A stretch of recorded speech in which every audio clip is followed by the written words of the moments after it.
So let us start today's interactive live session. Uh, yeah. So welcome everyone to today's session. Today is the 8th week of live interactive session on geosynthetics and reinforced soil structures. And till the previous week, we saw many things, including uh, how we can reinforce embankments, slopes. We saw how embankments are actually reinforced using geosynthetics, and then we saw how we can improve the bearing capacity of the weak soil over which found a embankment is to be constructed using geocells. All those things we studied, and in today's session what we are going to do is that we are going to basically uh, see how we can improve the bearing capacity of foundations. Okay, the bearing capacity of foundations using geosynthetic. Okay, that we are going to see in today's session. All right, so so let us start slowly. First, we will start today's session by introducing the basics of our bearing capacity theories and all those things. We will see some experimental or results, how geosynthetics actually improve the bearing capacity of a soil or a foundation, and then later we will try to solve a problem, okay, which was also solved in the class, right? So we'll try to solve that problem again live. We'll see how we can improve the bearing capacity of a foundation by using multiple layers of geosynthetic material. We have steel strips, probably, yeah. We can use steel strips, we can use geocrits, we can use geotextile, right? So we'll see. Okay, we'll see various things. Okay, so let us start.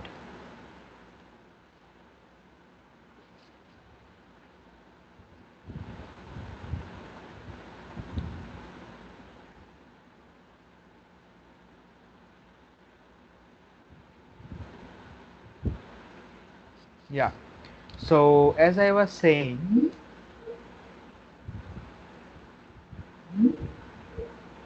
just a second. Why is it making sound?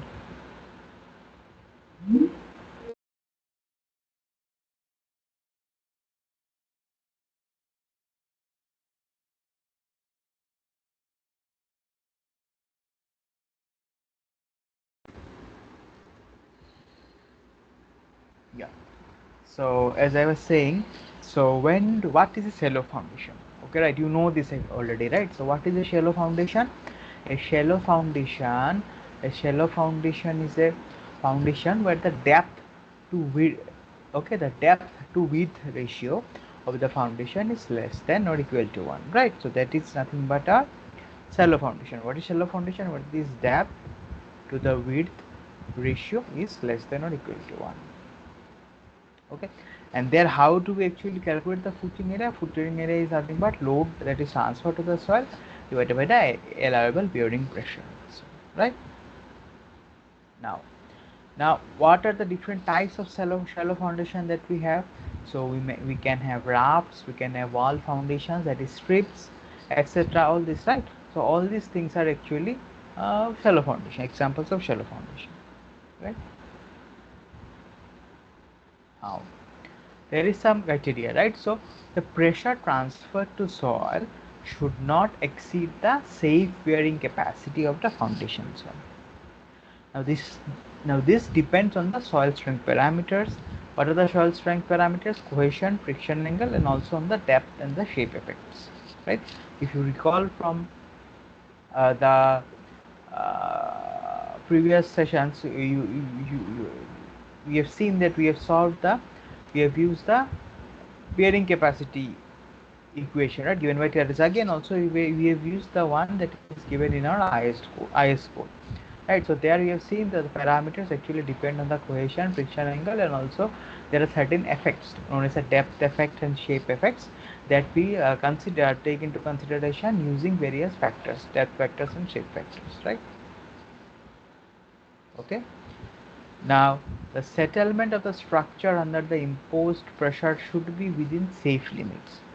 That is the safe bearing pressure. Now, what is the safe bearing pressure? The LR. Okay. The now see the settlements of the structure should be under. So we have to ensure that the settlements are not excessive, right? The settlements are within a prescribed limit, and from that whatever pressure we get, that is known as the safe bearing pressure, right? Allowable differential settlements depend on the type of structure, RCC, masonry steel, etc. These are given in detail in the IS codes. Okay, so how much settlement is actually allowable, that all those the criteria are actually given in the IS codes, real standards. Okay, so the allowable bearing pressure is obtained as the minimum of the QNS and QNP. So QNS is the safe bearing capacity and QNP is nothing but the safe bearing pressure that you get from the settlement criteria. So ultimately the allowable bearing pressure is nothing but the minimum of the two, right? That from the bearing capacity criteria, safe bearing capacity criteria, and other from the settlement criteria, allowable settlement criteria. So the minimum of the two gives us the allowable bearing pressure. Okay.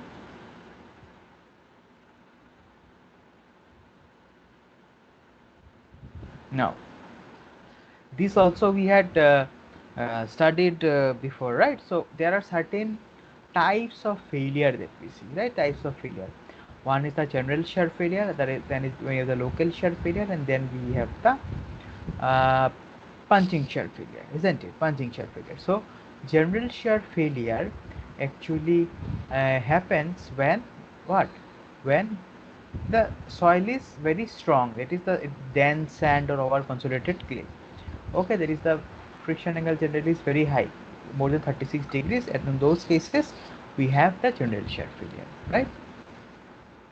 After that you have the local shear failure, which happens for loose sand, right? Local shear failure. So in local shear failure what happens, these shear surfaces actually do not develop fully. Okay, they do not develop fully, and the heaving is also, this heaving is also not that much. All right, all right. So you can see the graph here. You can compare the plots of the pressure settlement plots between the general shear failure and the local shear failure. All right, then we have the what, punching shear failure. Okay, punching shear failure occurs in extremely soft soil. What happens, directly the foundation just punches into the soil. In those cases what happens, no, this shear failure surfaces do not develop at all. Okay, so this is the punching shear failure. So these three types of failure actually occurs.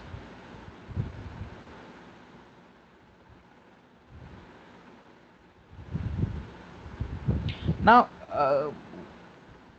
when do you use actually shallow foundations? So shallow foundations results in good cost economy compared to deep alternatives, right? Deep alternatives like the pile foundation and all, shallow foundations are generally economical. So we always prefer, wherever it is possible, we prefer that we should use shallow foundations, right? Now, when can we use shallow foundations? So shallow foundations can be used when a very strong strata of soil is actually found at a very low depth, right? Low depth. If we get a strong hard strata of soil, at that time we can use the shallow foundation. Okay, right? Uh, so when we get this hard strata at very lesser depth, so that time we can use the shallow foundation. The shallow foundation, what it will do, it will distribute the load coming from the superstructure into that hard strata of soil, right? Now here you can actually see a figure where we have a footing, and underneath the footing we have placed various geosynthetic layers. So with the help of these geosynthetic layers, what we can do, we can increase the load carrying capacity of the soil, or the bearing capacity of the soil, or the bearing capacity, or we can actually, the footing can actually take higher loads. Okay, so this you can do by reinforcing the soil with the help of geosynthetics. So the first figure So the first figure you see here, certain numbers of geogrid layers are actually used. So geogrid layers are actually used for the reinforcement purposes. So we have a footing of width b, and underneath that we have various geogrid layers that are placed. Right, so the first layer is placed at a depth of u. The first layer is placed at the depth of u, and the successive layers n plus 1 number of layers are placed at a interval of delta h. Okay, and the length or the width of the reinforcement, width of the reinforcement is b, and this b by b should always be greater than 1. Okay, should be always be greater than 1. Okay, so that the failure surface actually is contained within the uh, within these layers. Okay, in the length or the width of the reinforcement that we will actually see, that we are going to see later. Okay, this mechanism we will have a better look after some slides. All right, then next what we have, next we have geotextile that is placed, beneath the footing. So this was this is the experimental arrangement that was actually done by Professor B.M. Das in 1999. So they did some experiments where they reinforced the soil with geotextile, and then they actually noted the bearing capacity improvement. So we have a sand. In the sand they have placed multiple layers of geotextiles, places delta capital H apart, and the first layer is actually placed at small d distance below the footing. All those things. The length of the reinforcement is nothing but twice L naught. Okay, twice L naught.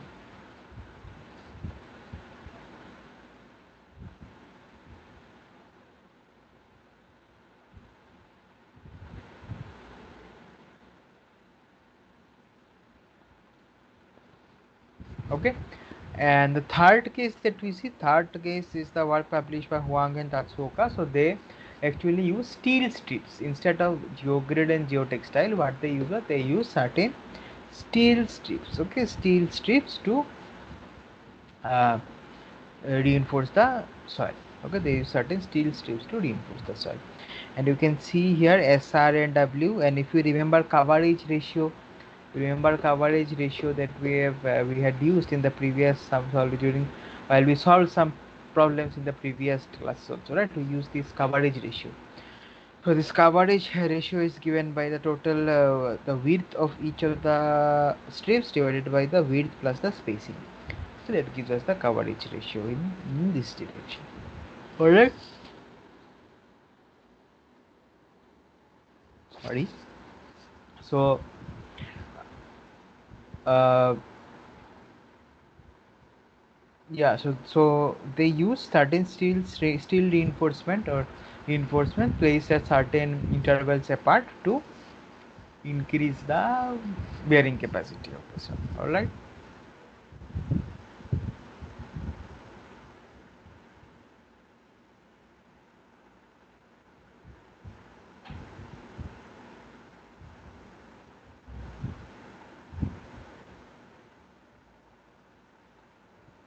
Now these are some experimental results that are actually given. Uh, there are some experimental results that you can see. So due to the reinforcement, the stiffness of the soil increases, right? So obviously when we reinforce the soil with certain geosynthetic, what happens, the stiffness of the soil actually goes high, right? The stiffness of the soil actually increases, right? Makes the small soil more stronger, right? So large settlements are required to mobilize the herd. So you can see initial portion. So these are various curves, right? So we have the load, and then we have the settlements, right? Road and the settlement. So these are plotted. So in this direction you have the load, and this direction we have the settlements that are plotted. Now, and n is the number of layers of reinforcement that you are providing. Okay, the number of layers of reinforcement that you are providing. All right. So more number of layers, the number of, so obviously if you have more number of layers, the bearing capacity is going to increase higher, right? So you can see, and this is compared with the unreinforced case. So the initial portions you can see that it's very quite similar. It is quite similar. So large amount of settlement is actually required to mobilize the higher bearing capacity, because if the large amount of settlement, so large amount of settlements that happens, then it the strains are actually that means the geosynthetics actually undergo larger strains, and that strains actually mobilize the strength of the reinforcement, and then the strength of the reinforcement ultimately mobilizes the higher bearing capacity. All right. So due to that it is so you can see this is why it is written that large settlements required to mobilize higher bearing capacity. Okay, so this is the unreinforced case. Then you have one reinforcement, you can see quite a jump, but here you can see the difference is not that quite. Okay, so you have to optimize how much increment you want, and how many reinforcements you have to provide, so that you have to optimize. Okay.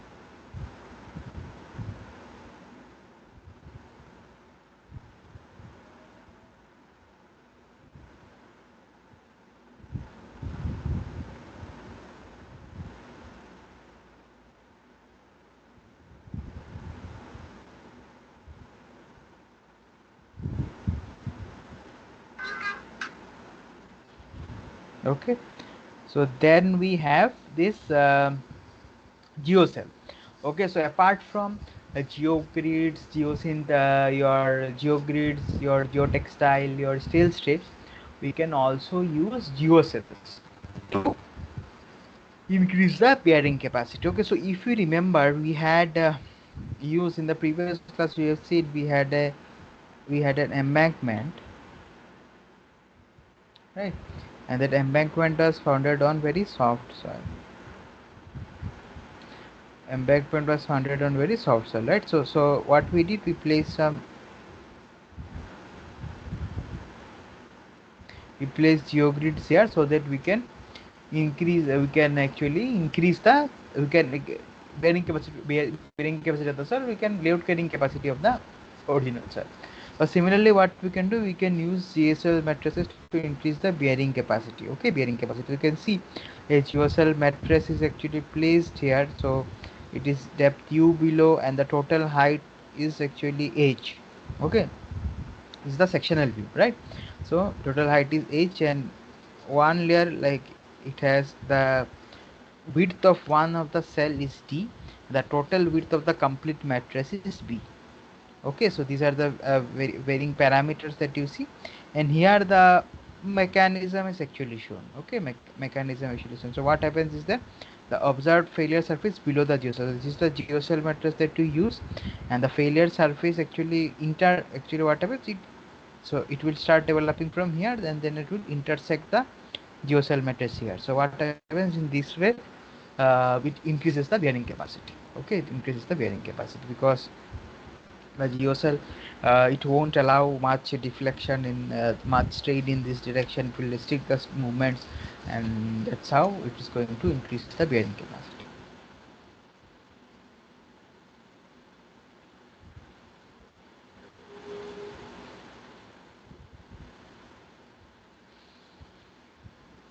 These are some experimental results that are given. So you can see this BYB. BYB is very, so what is this BY? So this total total width of the reinforcement, total width of the mattress to the width of the footing. Okay, so this, it means this extent of the spread of the reinforcement, the extent of the spread of the geocell mattress, that is actually varied. Okay, so that is actually varied, and uh, that is varied, and it is seen that how, what is the optimum width of the mattress that you should provide. Okay, so you can see initially this is the unreinforced case, and then you start reinforcing with various b by b of so this is for when the width mattress width is equal to the width of the foundation, and then you keep on increasing the width of the USL mattress, and later you can see that it's very quite close to each other, the graphs are quite close to each other here. So you can see approximately this is 1 2 4 6, approximately 6 to 8, it's actually optimum, right? approximately it's optimum. You can see tell from the graph. So this is how actually you do that. Okay.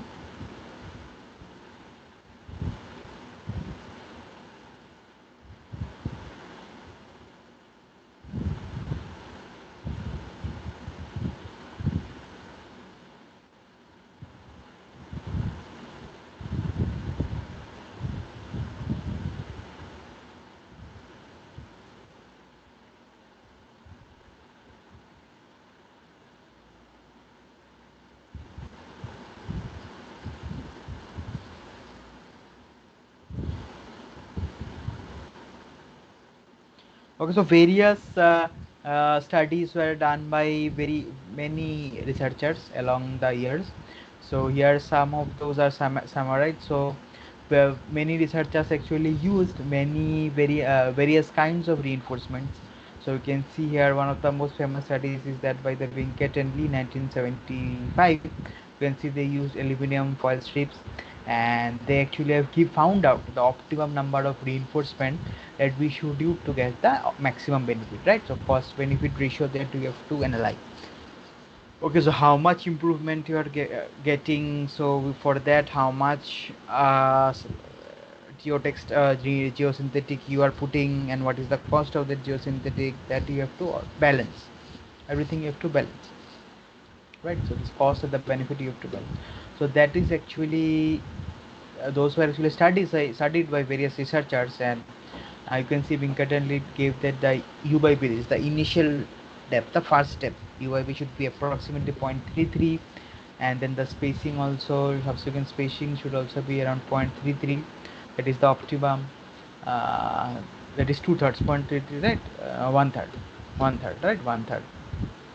And then you have B by B, that is the width of the reinforcement, but the spread of the reinforcement they should provide, it should be at least B by B should be at least 20. Okay, so B should be at least 20 times that of the width of the foundation. Small b should be at least 20 times the width of the foundation. And then a number of layers that you should provide, that is also given. That is optimum number of layers is 6. Okay.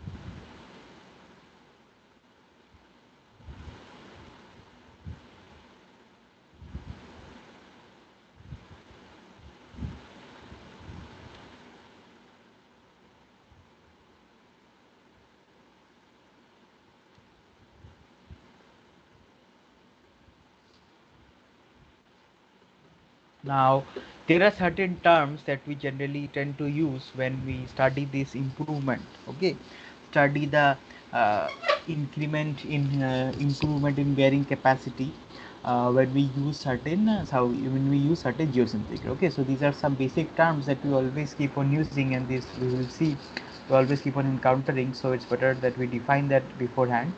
So the first is the improvement factor. Improvement factor is Q by Q naught. So Q is nothing but the pressure, bearing pressure, or the putting pressure on the reinforced soil. Okay, so after you use the reinforcement, what is the pressure that it's actually getting? Okay, and Q naught is the pressure without the reinforcement. Okay, the unreinforced soil. So reinforced by unreinforced soil. So obviously improvement factor it will be more. It should be will be more than one, right? And then you have the footing settlement ratio. This is nothing but S by B, dimensional term. S is the settlement, and the settlement is made actually dimensionless with respect to the width, right?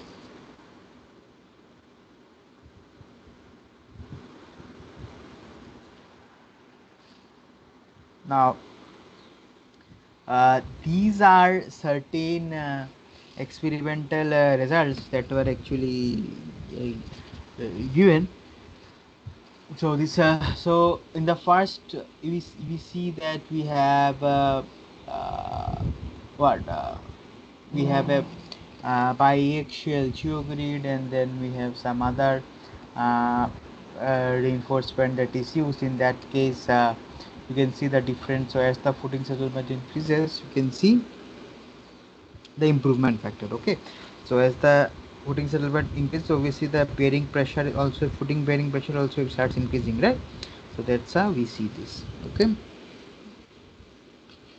Okay, so this is for the improvement factor, and this is for the tensile load.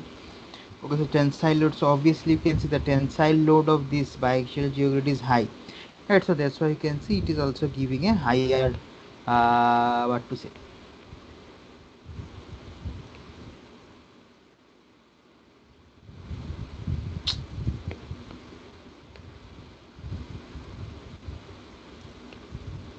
So that's why it is also giving a higher. Okay, just a second, no?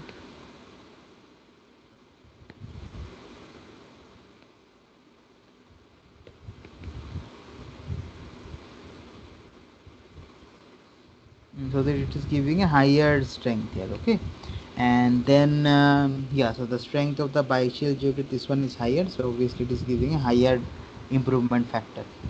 Okay, as this axial strain actually increases. Then here we have the improvement factor for various types of randomly placed strips.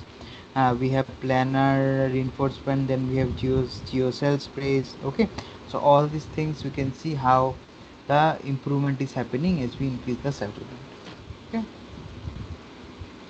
Similarly, some other experimental results are also given. So here you can see the improvement is given with respect to this relative density.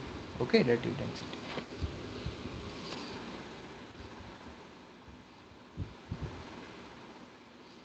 Now, while we have to design, or why have to select the number of reinforcements, okay, all those things, what are the main things that we have to consider for for the usage of geosynthetic to improve the bearing capacity? What are the basic things that we need to take into consideration? So what are those? Okay, so what are the main basic things that we need to consider? So these are actually given here. So first is the depth of the first layer of the reinforcement.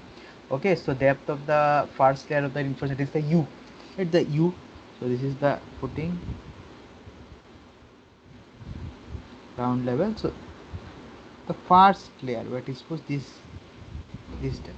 So this depth is also very important, right? So this depth is also very important. So we need to decide what should be the depth of the first layer of the reinforcement. Then the number of layers of the reinforcement. Right? So what are the total number of layers of reinforcement that you are giving? Okay, this one, two, like this, three, and okay. What are the number of layers? Then what is the length of the reinforcement? This length that you need to decide. It is very important, right? It is very important. So what is the length of the reinforcement you need to decide? Now vertically, what should be the vertical spacing? This what should be the vertical spacing of that you need to decide. Now say you have some steel strips that are placed in steel strips along with the vertical spacing. You need to also decide the horizontal spacing between them, right? It's the horizontal spacing, so that also you need to decide. Then you have the type, what type of, whether you want to use a geogrid, whether you want to use a geotextile, whether a geogrid or a sail strip, whatever. So that also you have to decide. And finally the shape and size of the footing. So all those things actually affect, or actually uh, what to say, control how the geosynthetics are going to, how much the geosynthetics are going to improve the bearing capacity. Okay, these, all these things are actually interdependent. Okay, all these things actually control this. Okay.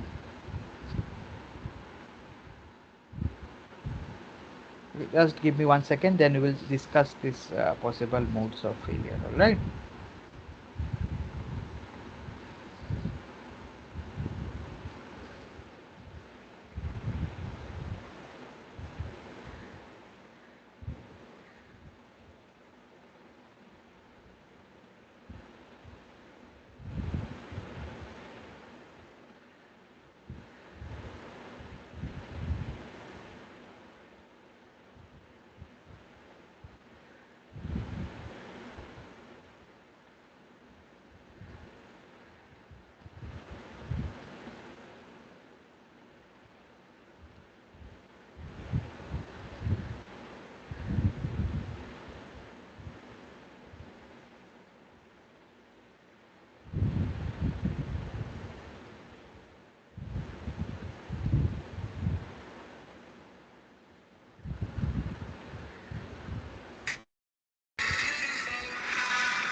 Yeah. So we are discussing about the possible modes of failure, right? So when we reinforce the soil with geosynthetics, so what are the possible modes in which the reinforcements, okay, the reinforcement of the or the system might fail, okay, or the system might fail, right? One case may be when the u by b, this u, the first width of the reinforcement, that is actually greater than two-thirds of the two-thirds, right? U by b is greater, so that is u is greater than two-thirds of the width of the footing. In that case, what happens? The bearing capacity, the failure actually, the failure surfaces actually tend to be accommodated in the upper virgin soil layer only, okay, in the upper soil layer only. So what happens is actually does not intersect or does not actually come through the interact with the reinforcement. So what happens? The failure obviously occurs in the top soil only. Okay, it's basically useless. Okay, basically useless. So if you provide the reinforcement very quite below the footing, okay, the depth of the reinforcement below the footing is quite high, then what happens is the failure of the soil above only occurs. It doesn't means the failures are of the, how do I say, you understand, right? So this failure happens in the top above soil only. It doesn't even get the chance, the reinforcement doesn't even get a chance to act. Okay, the reinforcement doesn't even don't even get a chance to act and contribute to the to increasing the capacity of the bearing capacity of the soil. The upper soil only, and then there only this failure happens. Why? Because the failure surface are contained within that upper soil. Okay, this happens if your depth is quite large. Okay, your depth is quite large. Now the second case may be the embedment length, that is the length of the reinforcement that you are providing. Now this is when the second and the third cases are when your mm, the second case is when the now what you the now first you understood that if I provide the reinforcement very below the, like the depth of the reinforcement is high below the footing, base of the footing, then there are chances that the upper soil will fail. Okay, okay. So then what I decide that I will put the reinforcement not much deep. Okay, I will put u by b less than two-thirds. Okay, now I put, but now what mistake I did, what I did was the number of layers of reinforcement that I put, it was at less than two or three. Okay, that mistake I did, and the second I provided shorter a shorter length of reinforcement. Okay, in both the cases what will happen, there are chances of the pull out failure. So now what happens, now the failure surfaces are well interacting with the interacting well with the reinforcement. Okay, are interacting well with the reinforcement. But now what is happening is that as the number of reinforcements are low, and as the uh, length of the reinforcement is small, what is happening is that when the failure surfaces are interacting with the reinforcement, it is pulling out the reinforcement along with it. Okay, so uh, this will one this might be one of the cases of failure. Well, this might be one of the cases of failure. Now next the third case is when now the depth is fine, the depth is low, number of ties are also long, and uh, the number of ties are also high, and the length of the ties, length of the reinforcement, those are also high. Okay, now you think I have satisfied all the conditions, now now my system won't fail. But now what happens, now one more thing that you have to consider, that you forgot to consider. What is that? That is what, the strength of the reinforcement. Okay, if the strength of the reinforcement is low, what is going to happen? It's going to rupture, right? The ties are going to break. So this is what happens. So that is also you have to consider. So ultimately, what are the things that you have to consider? The depth of the reinforcement, it should not be too deep below the footing.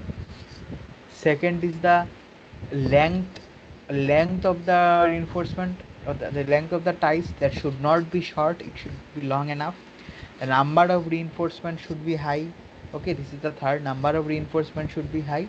And the fourth is the strength of the reinforcement should be high enough.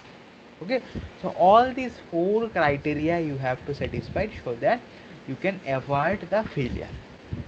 Okay, avoid the failure. The failure, what are the failure modes? One can happen the shear failure above the reinforcement, that is one failure mode. Second is the pull out failure that occurs, and third is the rupture of the reinforcement, that is the third failure mode that can occur. Okay, and this failure, the rupture actually occurs along a certain path.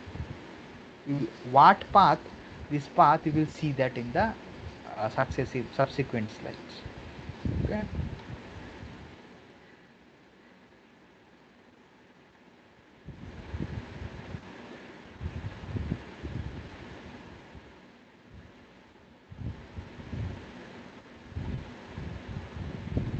Okay, so I hope that you have understood. Okay, it's quite simple actually. I think just if you think the concepts are quite similar to whatever we studied in the previous, concepts are analogous, okay, or say almost similar to whatever we studied before. Before when we studied about reinforced earth walls and all those stuff. Okay.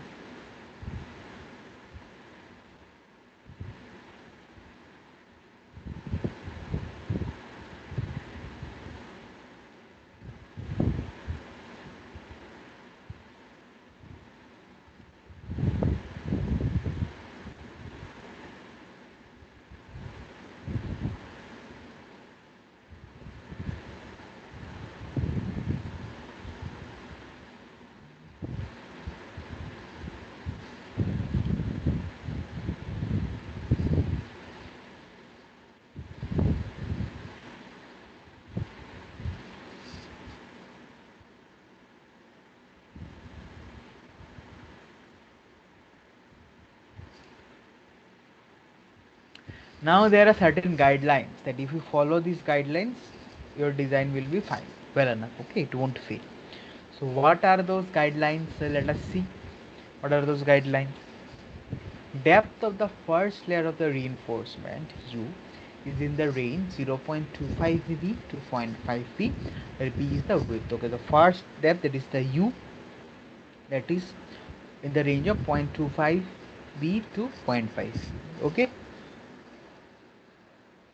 then number of layers of reinforcement is preferably 3 to 6. All right, the length of the reinforcement layer is ideally about 7b.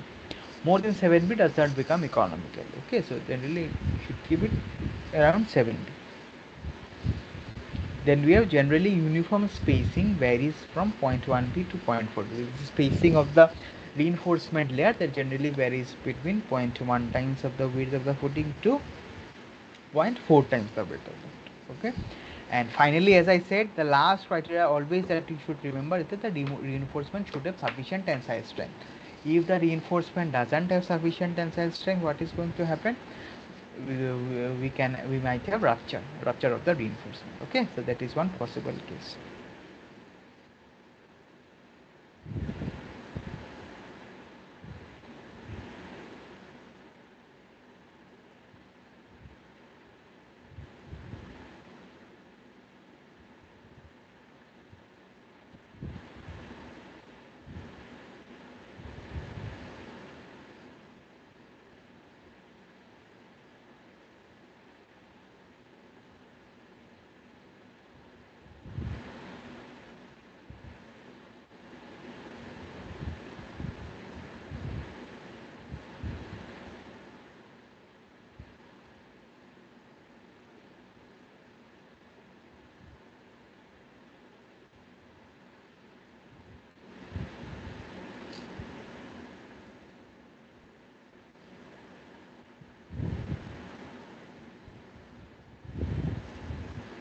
Okay, so just a sec.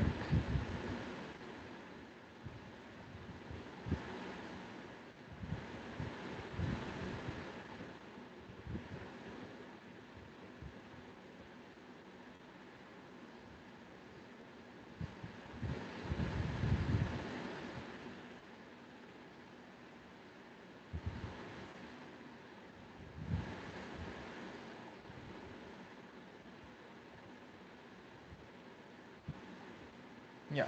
So now let us see that we already discussed this. So let us see. So yeah.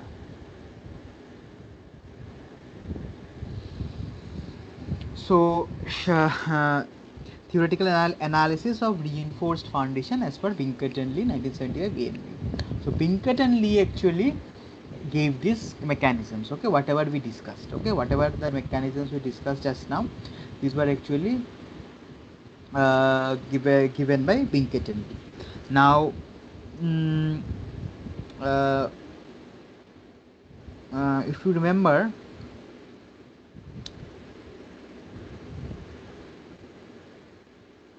yeah, so the first case that we studied, that is the shallow foundation on thin layer of soil with dense reinforcement resting on a rigid boundary. Okay, rigid boundary, that means what? So the failure happens here only, above here in this region only. So below we have the reinforcements, but our failure occurs in the above only. So this might be actually quite similar to this, right? Same as what we studied for geocell under embankment. So what we had an embankment, then we had soft soil layer, and then we had the strong foundation soil. In that case, what happens? The failure occurs in that soft soil layer, right? Soft soil layer, the failure occurs. So that we can create some analogy with it. All right, and okay, and this we saw, this is the case of pull out criteria when you have shallow and light reinforcement with shorter ties. So reinforcement is depth is shallow, but the ties are shorter. Okay, the ties are shorter and the number of reinforcements are less.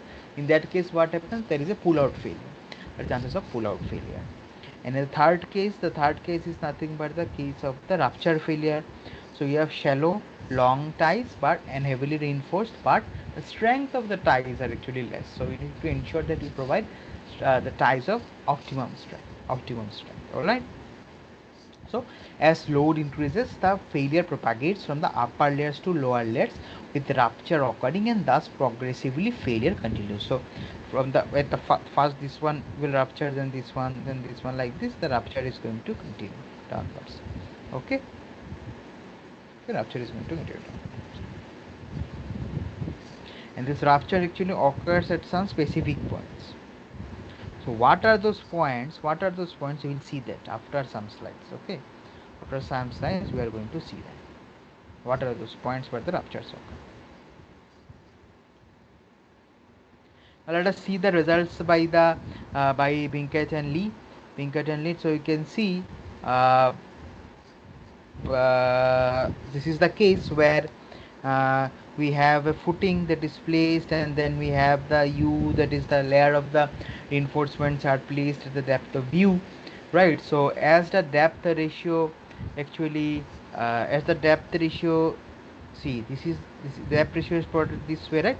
And we have the bearing capacity ratio. This is the bearing capacity ratio, more than 1 means improvement is occurring. Q is the bearing capacity of the reinforced soil, and Q naught is the bearing capacity of the unreinforced soil. That bearing capacity of the reinforced to the unreinforced. So more than 1 means what? More than 1, it means that your uh, that is occurring, right? Improvement is occurring. So now if you can see, when we increase the U, increase the depth, so our for any one friction angle, let us see for 42 degrees only. So initially it is like this, and it is going like this, right? So as you increase the depth, so for one depth ratio of 1, you have this much, right?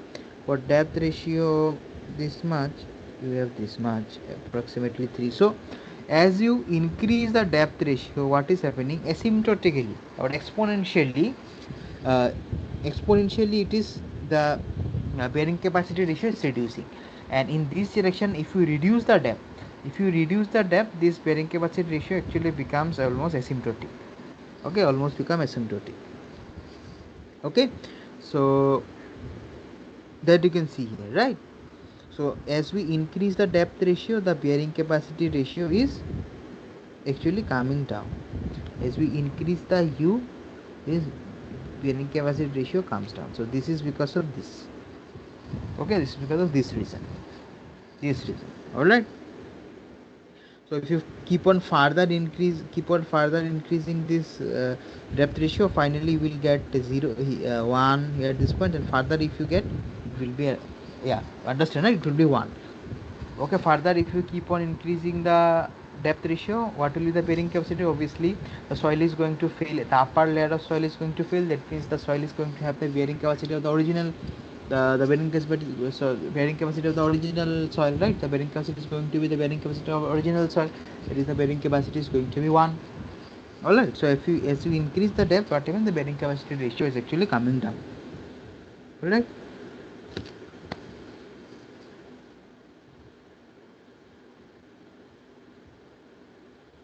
And yeah, any more information that I must give? Yeah. Mm,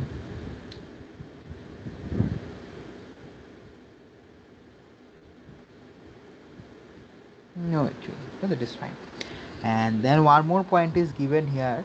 During any design, bearing capacity ratio must be ensured around 3 to 4. So you must actually target that actually 3 to 4 times increment in the bearing capacity we are actually achieving with the help of geosynthetic. Else the cost economics actually is not satisfied. It is not worth using geosynthetics. It is only worth using geosynthetics for improvement of bearing capacity if you are able to achieve approximately 3 to 4 times higher bearing capacity. Okay, only then it is recommended that you use that geosynthetics. Okay, only then the cost economics is justified. All right, so your target should be to get a design bearing capacity ratio of around 3 to 4. Okay, it is 3 to 4 times the bearing capacity should increase. All right.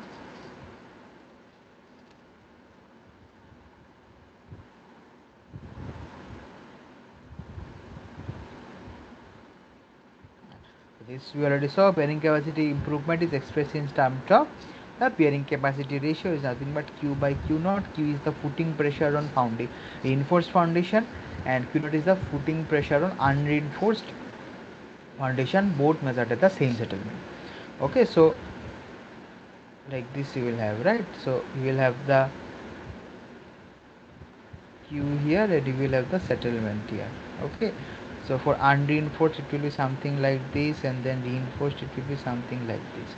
So at the same settlement, if you measure for, this will be Q naught and this will be Q. Okay, so the same settlement at higher pressure. Okay, for reinforced soil, that is the soil is getting more stiffer, the soil is getting stiffer, so that's why you are getting at same settlement higher pressure. Okay, that is how you uh, define the bearing capacity ratio.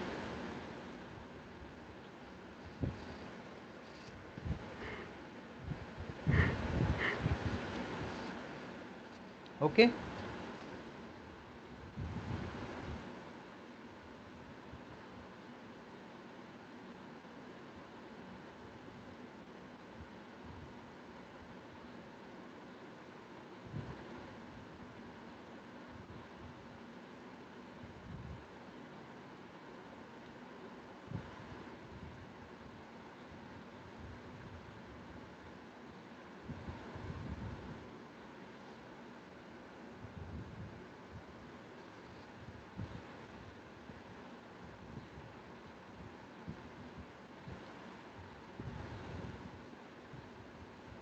Now next let us see the theory, let us see this mechanism that I was saying, telling you, right? Let us see what are those points where the rupture of reinforcement tend to happen.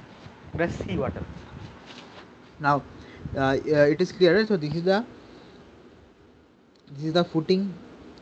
Okay, the footing, and then at level A, level B, these are two levels at any depth. Okay, any depth you are taking two levels, and in those levels we are actually plotting the shear stress and the normal stress. You are plotting the shear stress and the normal stress. Let us see what is written. Surfaces A prime, C prime, and AC represent the locus of the maximum shear stress. Okay, maximum shear stress. So this A prime, C prime, and AC. These present the locus of the maximum shear. So the maximum shear or the shear stress along the width is actually plotted like this. This is the variation of the shear stress. Okay, this dotted line. So you can see this is getting maximum here, maximum here, maximum here, maximum here, right? So the locus, the line obtained by joining all those points is nothing but the locus of the maximum shear stress. Okay, along these points, what we see, you see along these points, a rupture of reinforcement was observed. Okay, along these points, the rupture of reinforcement was observed. So variation of vertical pressure and shear stress looked into. Yeah, so this is the variation of the shear stress that I already marked in red, and this is the variation of the normal pressure. Okay, normal stress that you can easily get. This all easily you can get from the Bosenick's equation. Okay, the Bosenick's theory. The Bosenick's had given all the equations from where all the equations how we can get these variations at any depth, how we can get the variation of the shear stress and the normal stress. All right. Now, as load increases, the soil moves down and laterally away. So we are considering uh, two zones, right? So one zone is this zone, and the under zone 2 is this zone. Okay, on the sides, on the middle there is one zone we are considering that is bounded by the locus of the maximum shear stress. It is one zone, and on the sides we have the other zone. So what happens as load increases, the soil moves down. Soil moves down and laterally away. And obviously, when you are putting something, the soil tends to move down and laterally away. Push the laterally away. At the center line, the shear stress, dotted line, this dotted line that I plotted in red, is 0, and the vertical stress is maximum. So obviously, at the center line here, along this center line, along this center line, you have the shear stress 0, but we have the maximum normal stress. Okay, as we move laterally, that is away, the shear stress increases and which is maximum, and then again reduces, right? The vertical stress keeps on reducing. Okay, so this is how the variation of stresses actually happen in the soil. Okay, now from Bosenick's theory, as I said, we can get the normal stress and we can get the vertical stress. Okay, vertical stress.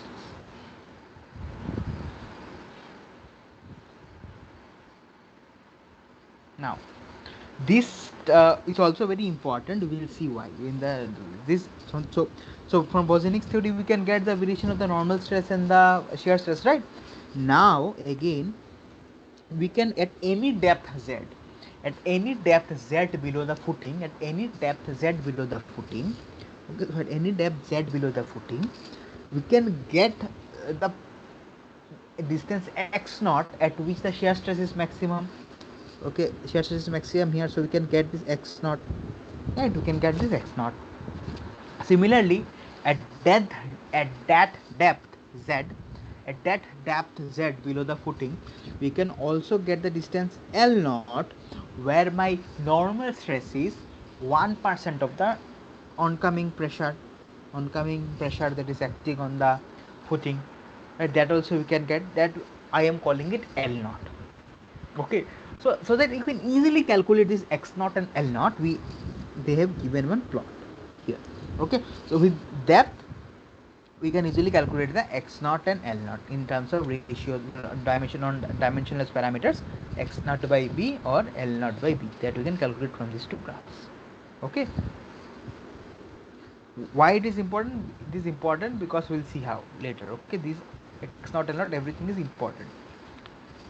So all these things are actually related to the design. Okay, so design we need all these terms. Pinkerton Lee gave some proper methodology where you can use all these quantities to actually design the number of layers and all those stuff. Now, in failure modes 2 and 3, okay, listen carefully. Okay, listen very carefully. In failure modes 2 and 3, the bearing capacity is dependent on the strength of the reinforcement side. As I said, there might be rupture and all, right? So it is dependent on the strength of the reinforcement of the type, right? So here the strength of the reinforcement of any layer, n number of layers, okay, at a depth z is given by these equations. Okay, first we have the yield strength of the tie. So yield strength of the ties is given by this Fy, capital Fy. This gives the yield strength of the tie. So this Td, nothing but the strength of the reinforcement should be less than the function of this. Okay, less than a function of this. So less than a function of what? The yield strength of the tie and the pull out resistance. Okay, so the strength of the reinforcement tie should be a function of this, right? So Fy, Fs, Fy and Ff. Now Fy is further reduced by the factor of safety against rupture, and Ff is again further reduced by the factor of safety in pull out. Okay, now Td, uh, reinforcement force in each layer. Okay, in each layer reinforcement force, look, one layer is present divided by the total number of layers, that is given by this. Okay, this is the reinforcement force in each layer. What is the reinforcement force in each layer? Reinforcement force in each layer can be represented as reinforcement force when only one layer is present divided by the total number of layers. One layer we are just making it so that our calculation becomes easy. So that divided by n will give us the reinforcement force that we should have in each layer, because that we are dividing among various layers, right? So we calculate for one layer. If we have one layer, what is the reinforcement force that we have? Then we divide it by the required number of layers, and then we give multiple layers. Okay, the reinforcement for in each layer when we provide n number of layers is given by TDZ. It is a reinforcement force when only one layer is used divided by the total number of layers. Okay, these are very simple actually. Just you read everything, you see everything clearly, and actually try to visualize, try to have a feel of it, try to get the feel of it, then you will understand, okay, what you are actually doing. Now see, uh, this is the this is the pressure footing that is giving the pressure Q or Q naught, that the pressure the footing is giving, right? That pressure is actually distributed something like this. This is nothing but that locus that we are talking about, the locus. And then in the soil at any depth z, what we do, any depth z at level I, we consider a section of the soil, and in that soil we have this reinforcement that is there. Okay, reinforcement that is there. Now in that we have these forces, from the top some forces is acting, the function of Q and Z, and we have the bottom forces that is acting. Then also we have the shear forces that is acting here. The shear force on the soil that is acting, shear resistance of the soil that is acting, right? These are the three forces. Now when the soil is reinforced along the shear, we have this TDZN also acting, right? That also we have. Now at any depth Z, see, this is the locus of the point of the maximum. What is that? The locus of the point of the maximum shear stress, right? So obviously that means this will be nothing but x naught, right? This will be nothing but x naught, and the length of the reinforcement, should always be twice of L naught. So this is a symmetric structure, right? So in one direction it will be L. This is actually L naught. So L naught is what? L naught is nothing but where 1% of this Q is getting transferred. So the uh, variation of the, what to say, the pressure, the variation of the vertical pressure is like something like this, right? So this x equal to L naught is nothing but where this 1% from the center line, this is 0.01 Q. Okay, that is nothing but L naught that we saw earlier. Okay, so 2 into L naught should be the minimum length of the reinforcement that you have to provide. Okay, that's why as we have plotted the symmetric, only half side we have drawn here. So you can see L naught. So this side also you have to provide L naught distance of length of reinforcement. All right. Now at this portion, it is considered that the reinforcement that you are placing, that actually becomes something like the kink actually develops. Okay, like this. So as a kink develops here, that this T force, you might be asking, right? So there might be a question in your head that why are we considering this force in the reinforcement as vertical? Okay, this force in the reinforcement is also considered vertical along with S. Why are we consider this force in the reinforcement as vertical? That might be a question. So that is because at this junction we consider that the reinforcement becomes, there is a kink that develops. So as this kink develops, we consider that at that point this is actually T. T is actually vertical. This makes the calculation a bit easier and simplified. Okay, this assumption. Okay. So it is written here, reinforcement versus vertical at shear surface and the horizontal everywhere else. So only at these points at reinforcement versus vertical, but all others it is horizontal. Okay, but we are considering this point only, right? So this section only, at this section it is, at this section it is, okay, understood, right? At this section it is vertical.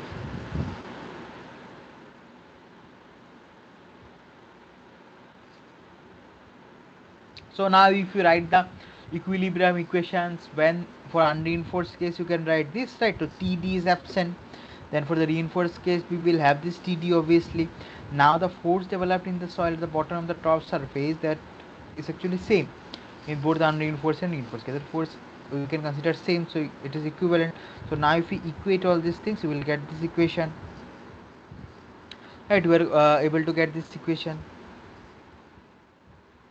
Now from there, v top, this top or this bottom, whatever, both are equal, so that you can write as this integral 0 to x naught sigma z. Sigma z is nothing but the vertical pressure that is acting times dx. That you can write obviously. Then you have the shear stress. Shear stress is nothing but sigma xy times delta h. Delta h is the height of the section. That you can consider, or the spacing of the reinforcement, right? Now this v top, if we solve this integration and do the integration, you can write this v top as this equation 10. This is very important. So this you can write as this, as j times q times b. J is a function of z by b, and this j function is j is a function of z by b, and the j function is given in a graphical form that we'll see later. So it makes our design actually easier. So Venkat Lee actually gave a graphical form of this j. Okay, so directly from the graph you can get the values. It makes our task easier. And what is this j? This j is this. Now then we have s. Now s, if we do, s is given by I into q into delta h. Now this, what is this I? This I is a function of z by b, and what is this I again? This I is given by this expression, and again this I is also given in graphical form by Venkat and Lee to make our task easier. Okay. So for any z by b, we can get j and I from graph. Okay, graph for the plot. Now now again, if you do some substitutions and all manipulations, you will get the expression of the of TD, that is the reinforcement force, as this.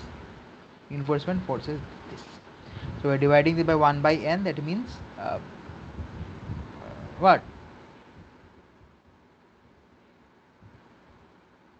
So this is the reinforcement force, and when only one reinforcement is considered, divided times n, when n number of reinforcement considered, will get.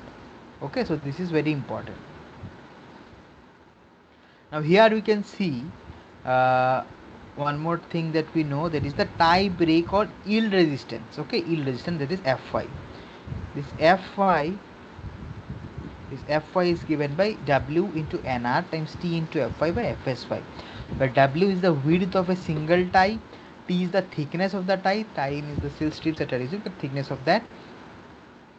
Nr is equal to number of ties per unit length of the footing. Fy is yield strength of the reinforcement material, and Fsy is the factor of safety on the yield strength of the material. Okay, so W into Nr, this W into Nr can be given a new name, that is the linear density of reinforcement. The linear density of reinforcement. The linear density of reinforcement is nothing but the W, that is the width of a single tie. So ties you are placing like this, right? Like this. Like this you are placing the ties. Okay, this is very like this you are like this you are placing the ties. This dimension, this out of plane dimension, this understood? So this dimension, okay, so this dimension, this is the width, that is W, and nr is nothing but the number of ties per unit length of the footing. So length means the out of plane direction, the out of plane direction, the out of plane of the problem, this out of plane of the screen. If you see out of plane of the screen, that direction is nothing but the out of plane direction. So in this direction, how many reinforcement or how many ties you are providing, that is very important. Again, this out of plane direction, understand, right? In this out of plane direction, in this out of plane direction, how many ties you are providing. Okay, how many ties you are providing. Okay, that is very important. This is the width, this is the width times the number of input, W width times the number of, like this, okay, like this, whatever you are putting, that is very important. That is the, it is nothing but our LDL, linear density of the reinforcement. Finally, one more comment is given: the tie force Td needs to be compared to the yield strength Fy to assess the tie failure. Okay, obviously the tie force should always be less than the yield strength. Yield strength is Fy.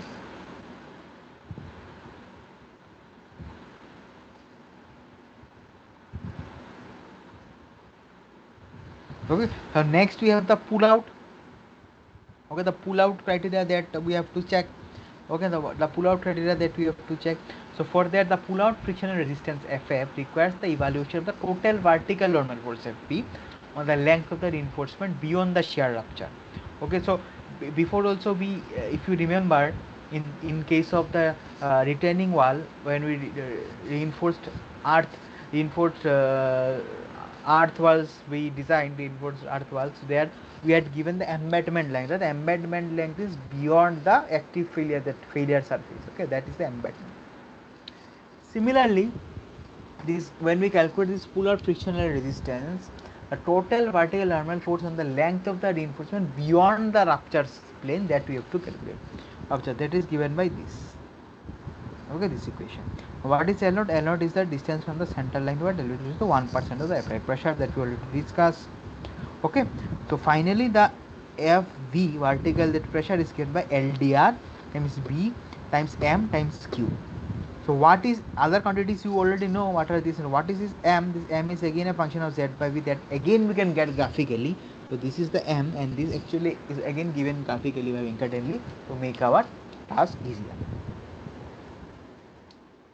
Okay, so finally we have this FNT equation here. Okay, FNT equation here, where one F term is missing from here. So FBB, FNT is nothing but the pull out force, the total vertical pressure times the that embedment from that extra portion, not one as extra that portion, that also you have to consider, that is given by this. Okay, combining equation 18, 20 and 21 lead to the tie pull out capacity, and the final tie pull out capacity is given by this. The force developed in the reinforcement TT is compared to the pull out resistance, this FF given above, not TF, this is FF. Okay, FF is given above. Okay, the force developed in the reinforcement. So for any, so this force developed in the reinforcement layer should always be what is lesser, I think, lesser than the pull out resistance. Okay, that we will see. We will decide the number of layers based on this TD and FF only. Okay, that we will see when we solve the problem. For any given set of conditions, the reinforcement TD and pull out resistance FF are functions of the ratio Q by Q naught, while the yield force Qy is a constant. Now, as I was saying, this I, B, and Z, I, M, and Z, I, M, and Z are given as a function of Z by B in a graphical form by Venkatenli, so that we can directly take the values for any depth. We can directly take the values of this from this graph. Okay, so now we did a lot of discussion, right? So now let us solve a problem. Okay, now let us solve the problem. So if till now if you have any doubt, please feel free to ask. I will give you 1 minute to just recapitulate what you have studied. Okay, just give you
So yeah. So what we are asked? We are asked to design a strip footing to carry a line load of 1700 kN per meter.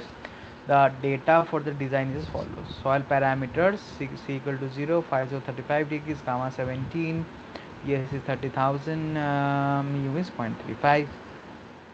The reinforcement parameters are Fy is given, mu is given, Fy width of ties, LDR 65%, everything is given. Okay, the reinforcement parameters are given, the soil parameters are given. Depth of the foundation is 1 meters, alright. Permissible settlement is 25 mm and design life is 50 years. So we are going to design, right? So what is given basically at the start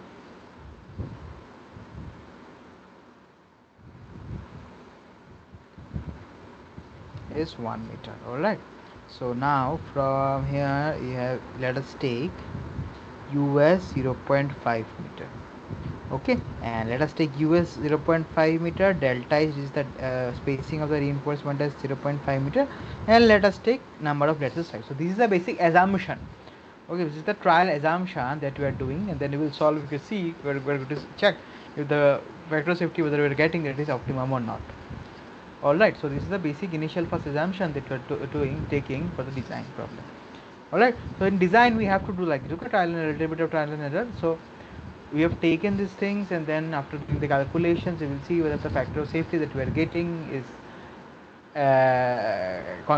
acceptable or not. If the factor of safety is acceptable, then well and good, else we have to tweak the design. Okay, tweak the spacing and other things.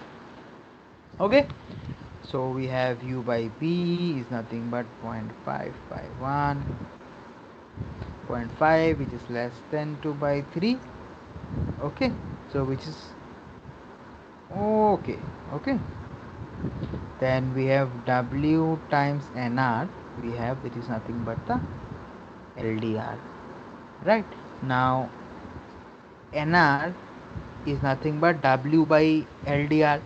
So ldr by w, so ldr is 65% by what is my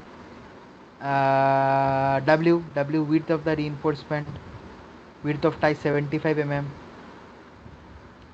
So if you do, you will get 8.67 ties, that is 8.67 ties are providing in the out of plane direction per meter length of the footing, ties per meter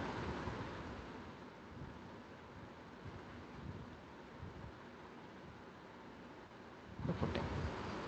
Next what we will do, we will define a settlement. Settlement is nothing by QNP B1 minus mu square IF ES.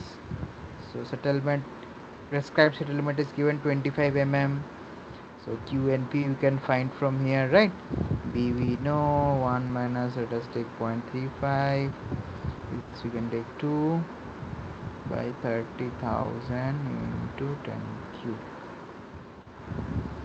So we have Q and P is 427.35 kilonewton per meter square. Okay, this is the QNP. This is the bearing pressure that we get from by satisfying the settlement criteria. Now what we have to do, now again we have to find out the safe bearing capacity. Safe bearing capacity, right? Safe bearing capacity. So safe bearing capacity phi is equal to 35 degree for phase 35 degree F and QS 41.4, right? 41.4 and gamma S 42.4. Okay, therefore Q net is, we are using Terazagi's bearing capacity formula, right? C and C cohesion is 0, so no C by NQ minus 1 plus gamma P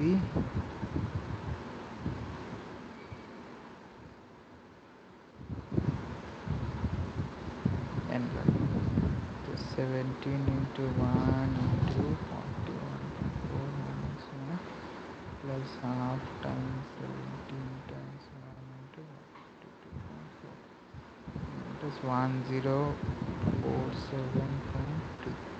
Therefore Q safe bearing pressure is 1047.2 divided by 3 approximately 349 per meter square. Okay, therefore this q naught is 349. Okay, this you remember. Okay, 349. Okay, and what is my q? What is my q? My q is, if you remember, what is the pressure? 1700. What is the pressure coming? 1700 kilonewton per meter. So 1700 by 1 is nothing but 1700 kilonewton per meter square. This is the q. This we'll need later. You can also use the IS code formula that is given, and for that you use these equations from very capacity factors from IS code, and then also you can find this out. No, not an issue. Now this is the expression for TT. This is the expression for TT. We need to calculate the TT. So how do we calculate the TT? So we need n, 1 by n. We consider 5 layers, so n is 5. J we need, B we know 1, I we need, delta H 0.5 we considered, Q naught we know, Q you know, already we know. So TT we can find out for each of the layers, right? For each layers we can find this out. Now the thing is, what to say? Now the thing is, it's better we do this in a tabular form, right? In a tabular form. So let me just share the screen with you.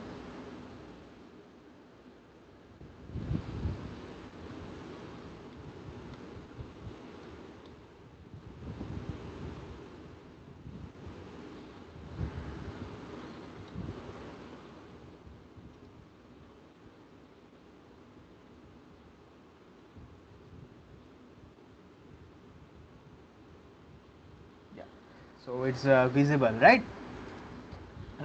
So what we have basically, so we have 5 layers that we have decided will provide, right? We have five layers of reinforcement that we decided that we will be giving, right? We decided that we will be giving 5 layers of reinforcement, right? That we decided. Now first term, you can write, you can cube, so this n we can bring here, q by n, q by q naught minus 1, so that we can consider as one term, right? So let us first calculate this. So what is q naught? What is q naught? 349. So 349 divided by 5 times q by q naught. What is q? What is q? What is q? Q is 1700. 349. So lesser, right? So lesser of the two you need to take. So q naught is nothing but the lesser of this q, and is 349 and 425. So 427 is greater than 349. So you have taken the lesser as q naught. So q naught is 349. Okay. Okay, if you remember from the bearing capacity criteria, we had got is 400 something we got, and on the settlement criteria we got the q as 349. So lesser of the two you took as q naught, that is 349. 1, okay, 270.2. So this we will just this will be same for all the layers, right? So we'll just drag it down, right? Now z, first layer you are providing at 0.5, and subsequently all the layers also at 0.5. So this z is 1. Okay, so like this we'll just drag it down to 0.5. All right, now z by b. So this divided by, what is b? B is 1. Same, right? Now we have j. Now j is, we can find it out, j we can find out from this plot, right? J we can find out from this plot, isn't it? J we can find out from this plot. So for every depth ratio, the first depth ratio is 0.5. So for 0.5 we have j approximately here, so we can take approximately 0.35. Similarly for 1 we can take a little bit lesser than 0.35, maybe 0.34. Then for 1.5, again it can like more lesser, again they're almost same only, right? Yeah, what is that? almost same only. Now approximately you can take 0.34. These are all approximate values. Okay, little bit you can reduce, you can increase. That is up to you. This one you can take 0.33. This one you can take approximately, like you, whenever you solve the problems, take properly, you take the scale and take how much it's coming. Okay, now just for now sake, the sake for this now, for solving it live, I'm just taking some approximate values only. Then we have what? J times the width, that is B. Okay, that is J into B, right? Then we have I again you have to find out from this plot corresponding to J by B. So 0.4, 0.5, I is you can take around 0.25 approximately, you can take. Then next you can take 0.18. When you do it properly. Just now, for now, I am taking all approximate values only. Then again we have I into H. So this times H is 0.5. This I will drag it. Done. Now we have JB minus IH. So this minus, right? Minus IH. So finally TD, you can write this expression equal to this times bracket J into B minus I into H. Oh, we already did that, right? So no need to, yeah, J into B minus I into H. So that's all. So you can see like that. So you can see as we go down the number of layers, the number of TD for each of the reinforcement is becoming quite equal, right? Close to each other, constant, almost constant. So this is what we get in the first. Okay, this is what we get in the first stage. Okay.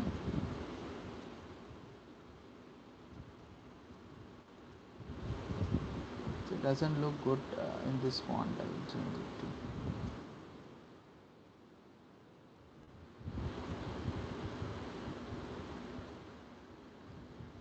Copy. Just for your purpose, I am testing it in that.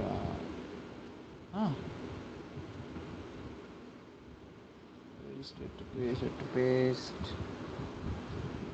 Yeah, let me paste it here.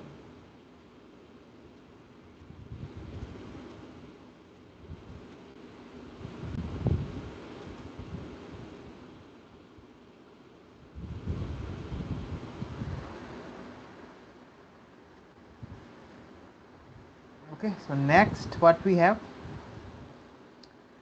Next we have the pull out force that we need to determine. The pull out force and all the things, right?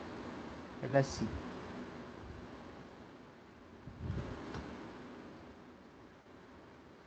Okay, so the first thing that we have for that, so the pull out, this is the equation that is given, right? This is the,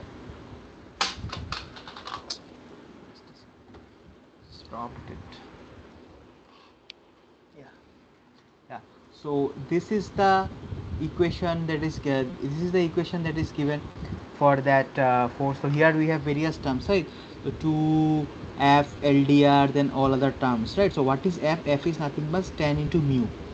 Okay, tan into mu, and this mu, tan into phi you can consider this phi, or some angle, tan into some angle, and that F is actually given directly here.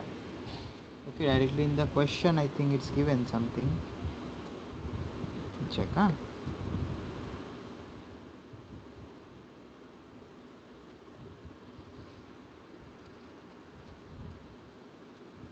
28 degrees. Okay, tan of that F is tan of some angle, right? So this F is given as 28 degrees. Here let me write, this is F. Okay, F. So this mu is given as 28, or tan of 28 you have to do. Okay, tan of 28 you have to do. So find out tan of 28 degrees.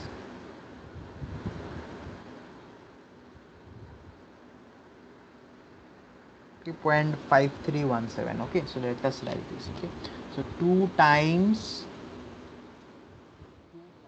F means 0.5317 times your LDR. Okay, so your LDR is what? 0.65, 0.65.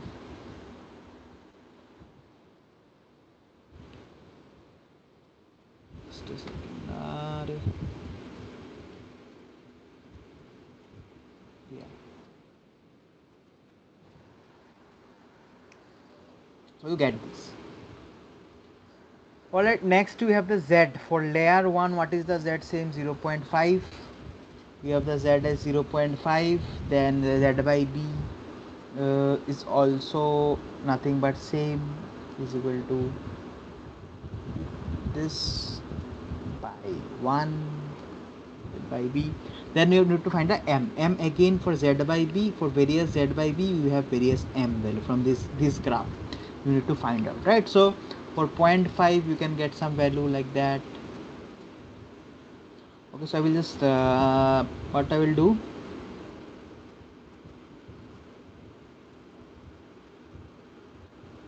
Approximately, I will just take the value 0.125. Okay. This will be same, this will be the first thing, this will be same for all, right? And this will be how much? 1, and then you can just drag it, 0.5 Z by B, like this. You can drag the formula, right?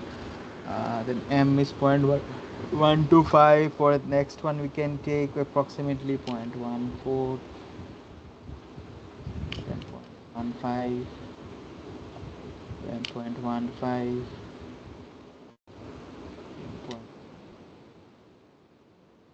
then equal to Q naught. Same, Q naught is how much? 349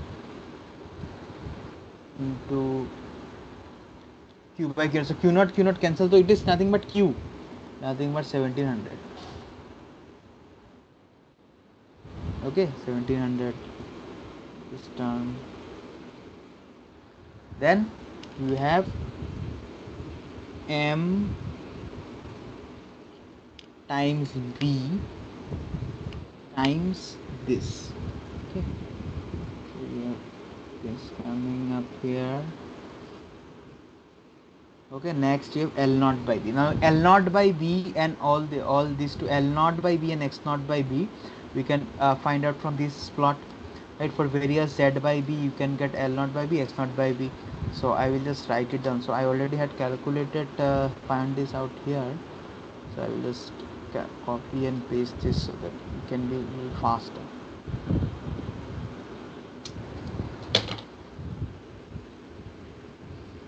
Okay.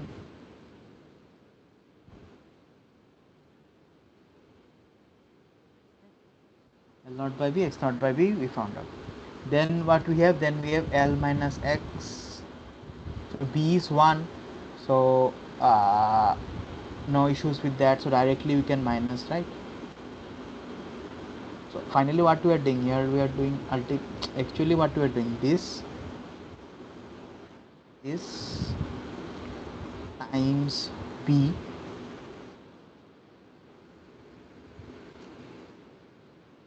minus this times B. 1 is B, right?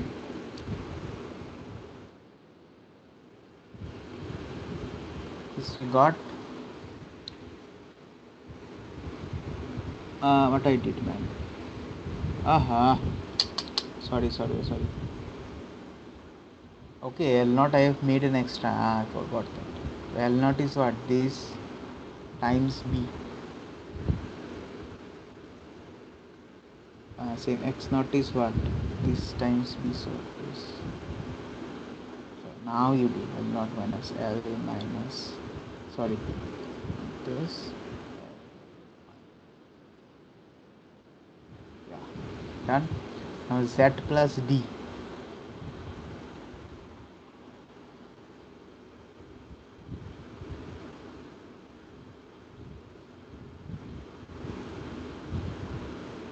So what is D? So D is given in the question as the depth of the foundation, right? Depth of the foundation is 1 meters again. So we have Z plus 1. Depth is given as 1 in the question, right? So 1. Okay. Now then we have this gamma. What is gamma that is given? Gamma is 17. So 17 times L minus X times this, this, right? So finally we can calculate FF from this formula equal to this times MBQ this plus gamma this one this time at 164.5. Got this? Then next we have to find out TD. So TD we already calculated from here. So this one you can copy and this one you can paste here. Okay.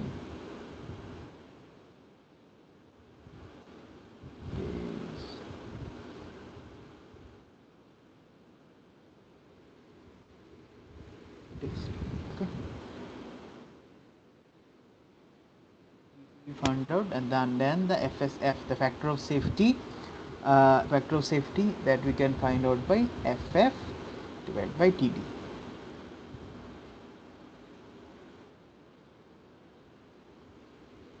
Okay, so drag it.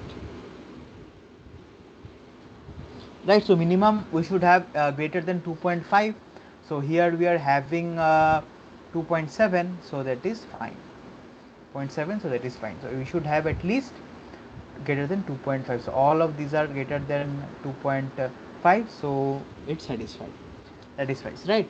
It is fine. Design is fine. Now I have to calculate thickness. So what is the thickness given? Thickness of the ties is equal to FSY TN LDR into FS. So let us do that. FSY. What is FSY?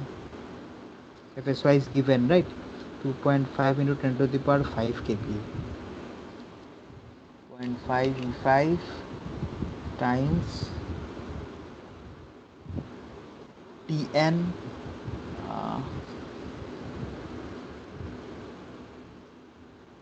this one divided by LDR times your Fy. Huh? Again Fy. FSY. Na top it is FSY. 2.5. No, only 2.5. Factor of safety FSY, or FSY is 3 actually. FSY is given in the question as 3. The factor of safety. The factor of safety into T into by LDR into Fy. Fy is 2.5 E5. 10 to the power 5.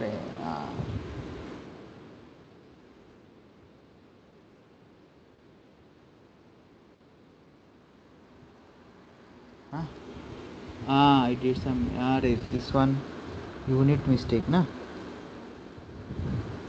This one I am putting in kilonewtons.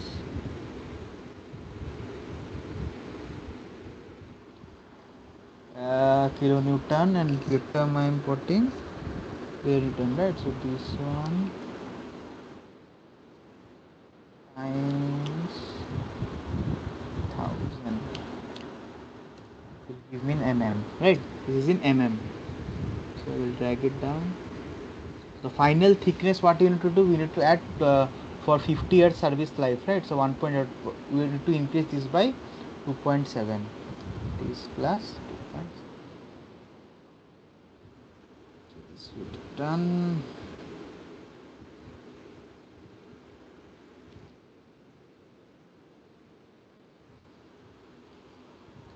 Now finally, minimum length of the reinforcement you have to provide is nothing but 2 times L naught. As I said before while explaining to you, minimum this is the length of the reinforcement that you have to provide. So this all are these are in meters, okay?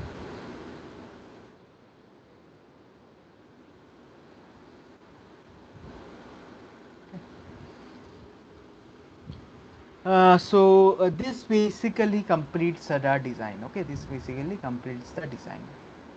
Let me just copy and paste it once there, the original. Yeah, before that we make it times. Uh,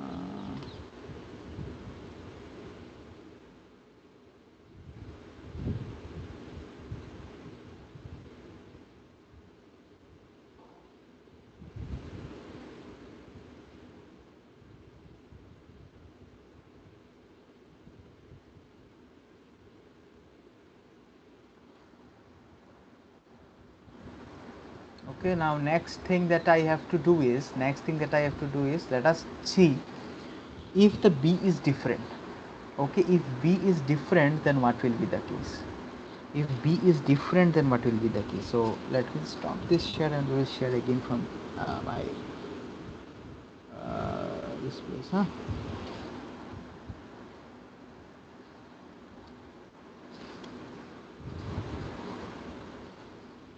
Stop sharing from here. I will share from here, huh?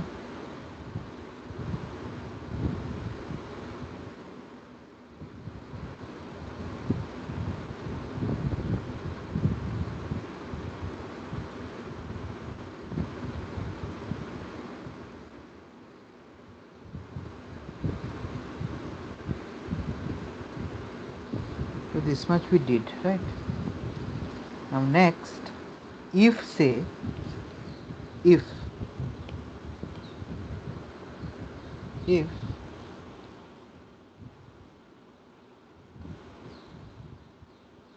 right now if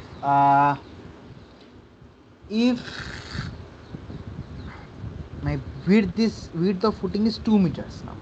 Let us say before it was 1 meter. Now if say b is 2 meters, then u by b is going to be 0.5 by 2 is 0.25, which is less than 2/3 b. That is okay. Q n nu, let me find out gamma df gamma vn gamma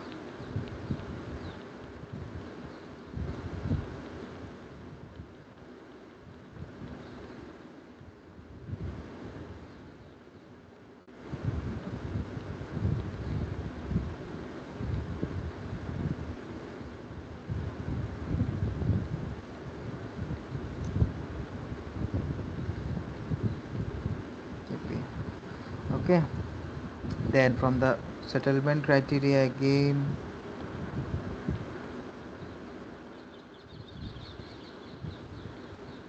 okay, this is I am just showing you. Say we change the width of the footing from 1 to 2 meters, then what happens? Okay, rest all other things are same. Then q and p into 2 times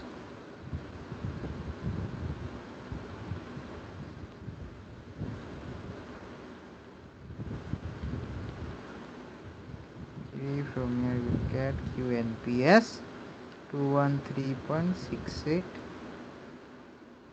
So again minimum of this and this we have to take as q naught. So q naught will be again as 213.68 parameters. So this is q naught. Now my what is my q now? Q is 1700 by 2 now. Okay, is 850.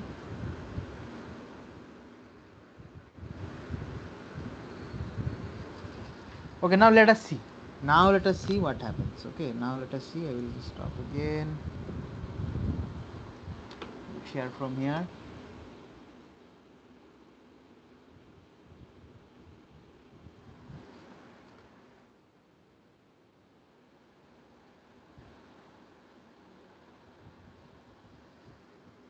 Now yeah, so now here again same, everything is same, just q and q's and q naught have changed, huh? So now q naught is my 213.68 by 5, let's say again, times q by q naught, that is 850 by 213.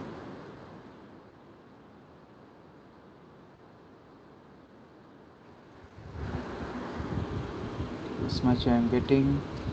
rest others are the same, right? So now say 0.5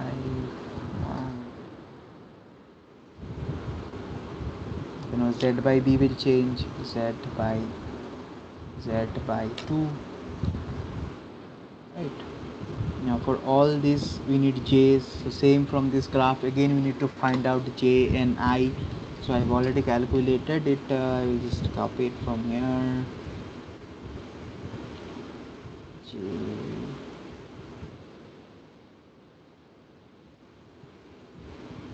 J,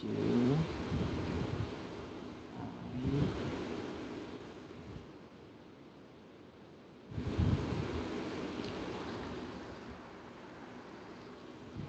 Right, now again j into b, this is also going to change, j into 2, this h is same, I times 0.5, jb minus ih, this minus this, so finally td, this times this, getting 70. Okay, we're getting 70. All right, now yeah, so now similarly again for this one, let us, this one it will be same, the first one it's going to be same, this one is going to be here,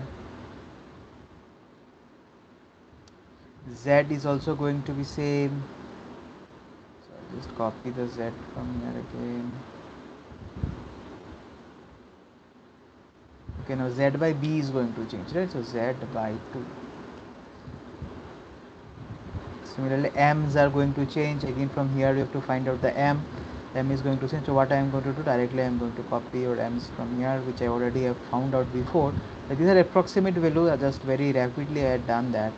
You again solve it by yourselves and check. Okay, so this is b, this is nothing but q is 850.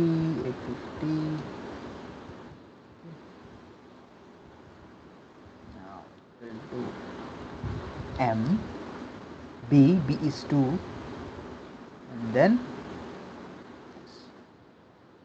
not 1867, right? So this is copy. Same, now L naught by x, L naught by b and x naught by b, again you have to calculate for these z by b's. So that also I have already calculated for you before. So just copy this.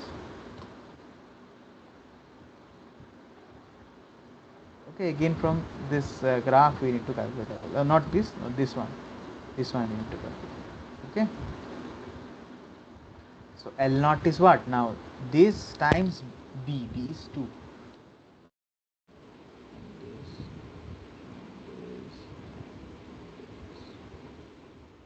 Alright, done. Now L minus x.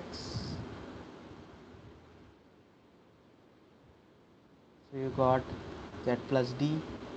1 meter depth of foundation, let us consider again 1 meter depth of foundation. So z plus d. So what is z? Plus 1. 17 times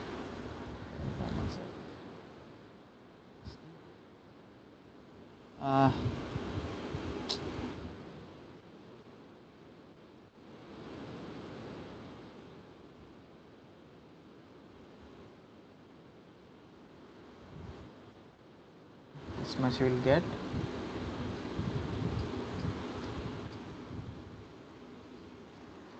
Now finally ff we can find it from here, this expression. So this much times this plus this 39.83, right? Then we have td. So what is td? Td we already calculated from here.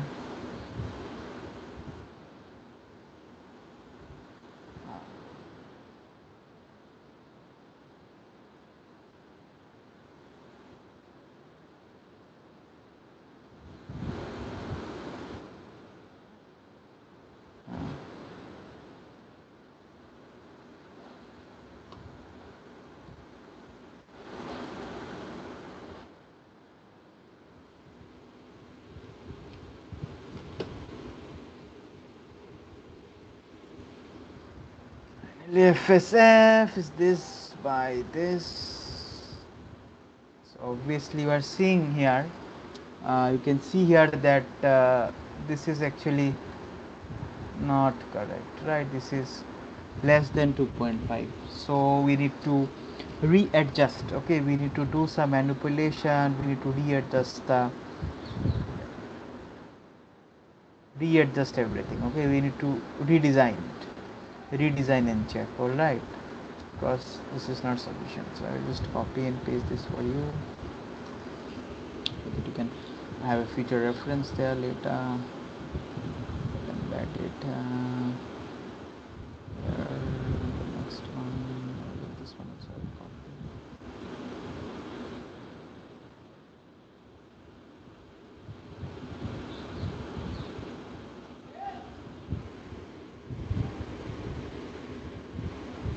Okay, now let's next one more try that we can do. Okay, one more try that we can do is that we can actually what we can do is that we can actually change try for different del h u. Okay, n equal to force. Okay, let us try once again. Okay, just now for same, so we saw that it is coming less than 2.5, right? Vector safety. Now let us just think. Let us del h, let us make it 0.75, u let us make it 0.75, and let us make it 4. Now let us say just a check, just a different value. Like this, you have to like adjust the design, and you have to see for what value we are getting the appropriate everything. Okay, just as a check. So thus let us take this value and let us check. Okay.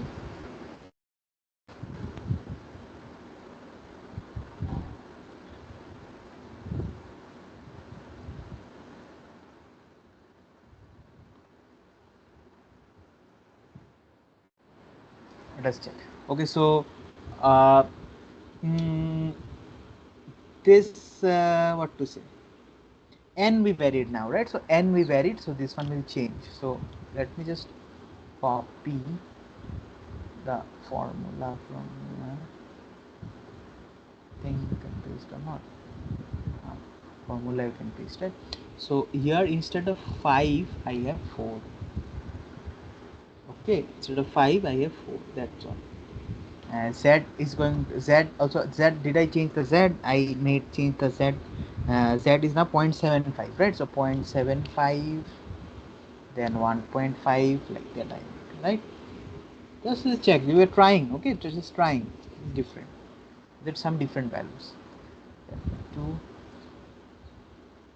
Now again this Z, for Z by B, this J and I, you have to this J and I, this J and this J and this I, you need to select from this one. Okay, this graph. Okay, you need to select from this graph. So what I will do, I will just put the J values from here.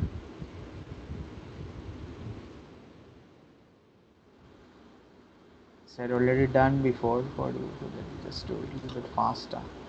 I will. Okay, so J times 2. Now what is delta H that we took? 0.75, right? 0.75. So JP. So it's nothing but this times this.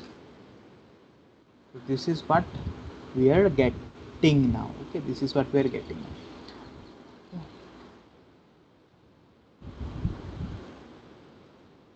Okay, I will need, sorry, step now. So I will,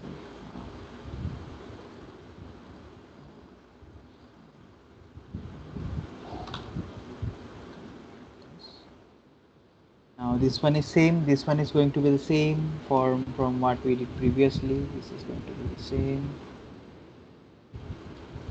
Now Z's are going to change 0.75, 1.5.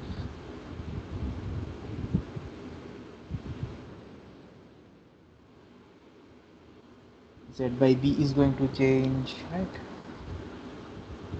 Now again, M you have to calculate M you have to calculate, right? M you have to calculate, isn't it? M you have to calculate again. From this graph, you have to find out the M. So what I will do, I'll just copy from here for faster, so you just do it properly. Okay, so these are the M that I had got. So this, there are only 4 layers, right? There are only 4 layers. This is not present, it's not present. There are only 4 layers. Now we're considering only 4 layers, right? 1, 2, 3 and 4. Okay, so next we have this Q. Q is nothing but again 850. Let's do this M times B times this, and L naught by B, X naught by B. Again you have to calculate corresponding to Z by B, that I have already done for you a bit. Approximate values I found out. I just copy from here, paste here. Yeah, this you need to find out from this graph, this plot. Okay, from this plot you have to find. So L naught is nothing but this times 2. Got it. Then got it. Right. Then L minus X, L minus dot Z plus D, Z. Wait.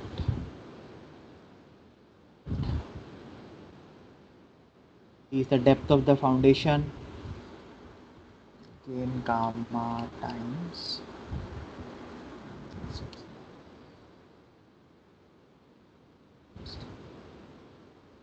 Right. So finally we get FF is this times J into MB, this one, plus this one, right? So we get this one. Finally we get this divided by this. So again you can see it's coming worse values, right? TD did I make any mistake?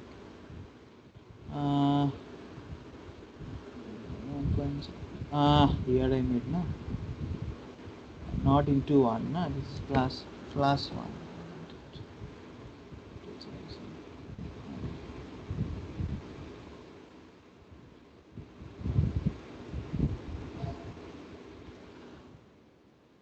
565, yeah, 65, 27, yeah. So we are saying we're getting little better 2.13 we are getting here, but still it is less than your 2.5, right?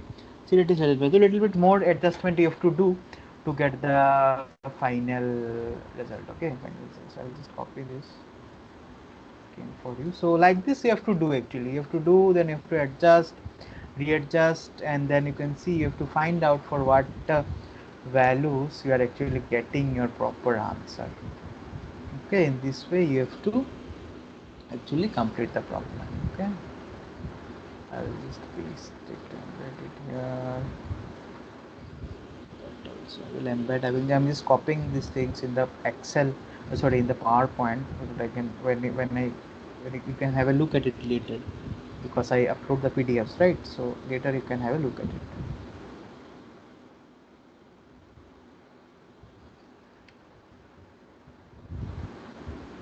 Okay, just a second.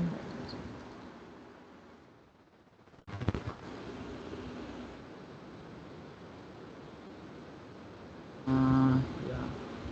So we're done with today's session. We're done. We solved the problems, right? So our next class is going to be on the 22nd of September 2024, Sunday, 3 to 5 p.m. same time.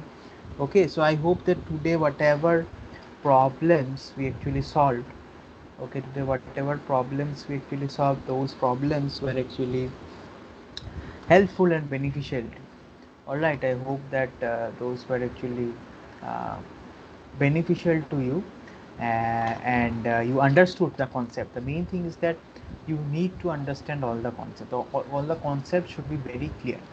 Okay, all the concepts should be very clear to you. Else later when you study after some days it will be difficult for you. If you memorize everything it will be difficult, so it's better you understand each and every concept.